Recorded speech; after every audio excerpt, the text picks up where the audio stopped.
दुर्गा पूजा अन्याय पर कैसे देवी दुर्गा ने जीत हासिल की उसे दर्शाती है। और हमारे भारत में देवों से ज्यादा देवियों को माना जाता है, उन्हें पूजा जाता है। लेकिन इसी देश में दूसरी तरफ नारियों पर शोषण होता आ रहा है। जी हाँ, गुरुवार यानी नवरात्रि के दिन त्रिपुरा के ओपोरेश्वर गांव के 16 साल की एक त्रिपुरी नाबालिग बेटी जब देवी माता के दर्शन के लिए निकली, तब रास्ते में 4 से 5 अमानविक चिंताधारा वाले लड़कों द्वारा उसका सामूहिक बलात्कार किया गया।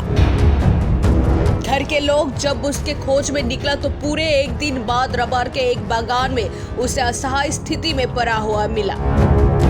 फिलहाल अभी पीड़ित बच्ची धलाई जिला के एक अस्पताल में है। अभी घटना के जांच पुलिस अधिकारी सव्यसाची देवनाथ की निगरानी में हो रही है और गांव के लोगों ने भी इस घटना से जुड़ी 4 लड़कों को पकड़ कर रखा है। अब आगे ये देखना है कि दोषी लोग कुछ पैसा देकर न्याय को खरीदता है या फिर कानून अपनी कीमत को बड़ा बनाकर पीड़िता को न्याय देती है। तब तक के लिए जुड़े रहिए हमारे संग यानी कोक्तमा कॉक हिंदी के संग।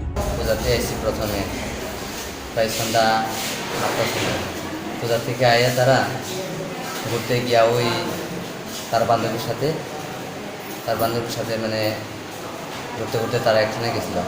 তার বান্ধবী এরপরে তার বান্ধবী তার বয়ফ্রেন্ডের সাথে দেখা করবার লেগে গেছে আর যখন সেই সময় ওই মেয়েটারে রয়ে গেছে সাথে।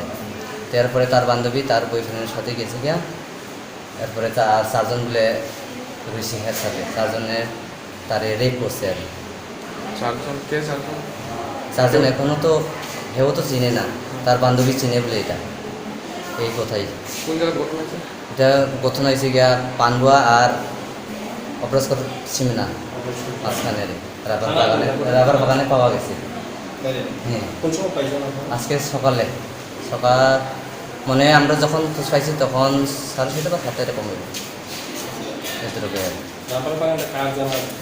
রাবার বাগান সম্ভবত আমার যা জানার মতে এটা সমীর রাবার বাগানের মালিক। হ্যাঁ, সমীর দেববর্মা।